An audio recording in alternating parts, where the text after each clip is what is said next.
Hey everybody, sorry I've been MIA this past week. I have been dealing with some health issues and was very not feeling well, very sick. So, not hospital sick, but I was still sick.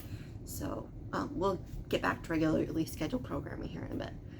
But I wanted to discuss something that I feel helps me at times, which is music. I ended up thinking of this on the bus because I actually do listen to music on the bus. Typically speaking, it takes me 20 minutes to get to wherever I'm going, regardless of like starting point, ending point. It usually takes 20 minutes. So I listen to Spotify a lot, even though I've got songs loaded on my phone. There are just so many that I find myself hitting skip, and I end up listening to Spotify instead because I don't have the premium, so it just shuffles them for me. I have been trying to get more into listening to my music at home, not just in the shower and stuff where I sing along in the shower, because I am spending money on this music and I should be listening to it, especially the vinyls. Oh my gosh, I am such a sucker for pretty vinyl. The most recent vinyl I got, other than the Taylor Swift Tortured Poets, which I haven't had a chance to listen to yet, don't at me, is the Lindsey Sterling Duality vinyl. I have the Spotify version, which is teal and gold. It's very pretty. One of the things that I run into with records, which I think if you have pets you'll understand, is that I'll be listening to something, Alani will sit on my lap, it'll get to the end of the side, and it's like cardinal law, you can't get up when you have a cat on your lap. So, not unless you need to be somewhere.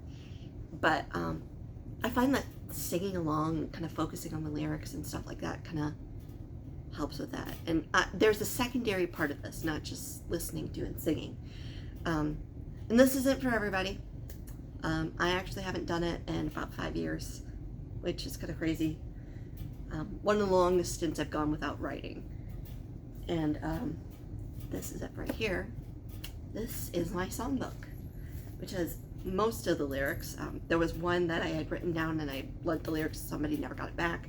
And then the hard drive that, the computer that had the hard drive that had the song recording on it went down, and I don't know if I can get the recording off that. So that particular song might be lost forever. But, I would write my feelings a lot, like this page here that pops out because it's got a slip in it. My best friend had passed away, and I wrote a set of lyrics, kind of memorializing her. And then I have lyrics about, what I was dealing with afterwards. I mean, a lot of the songs early on, from when I was like 13 to probably 17, are kind of fictionalized. I had a wild imagination. I would read books a lot more than I do now. Way more than I do now. But I think as a product of not doing as much reading as I used to, and kind of worrying about certain issues, I've kind of stepped back.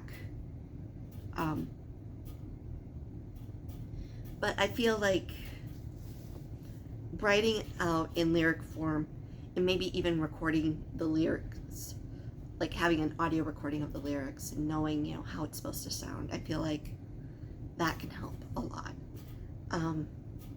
I'm not usually one to plug my own music or plug my other channel. I know I don't have that great of a voice. I mean, I was actually ranked last as a second soprano in my choir. I actually switched to alto when I was in college. And then when they found out that I could sing second soprano, they were like, why didn't you try out as a second soprano? I'm like, because I figured I have better chances than alto. So my range is about second soprano, high end of second soprano if I'm really trying. I can creep into first soprano, but I can't stay there. And then first alto, I can't go much lower than first alto. Even alto is a little tricky for me. But yeah, basically, that is coffee stains on it or something. But the last song I wrote was in 2017. And I think the song before, is this the song before it? usually says on the back. No, it does not say on. Oh yeah, it is the one right before it. The one before it I wrote from 2012 to 2014 because I had to take a pause because it was bringing up stuff that I wasn't comfortable with, so I had to step away from it for a couple years. And then it was like 3 years until I wrote again, and now it's been like 7.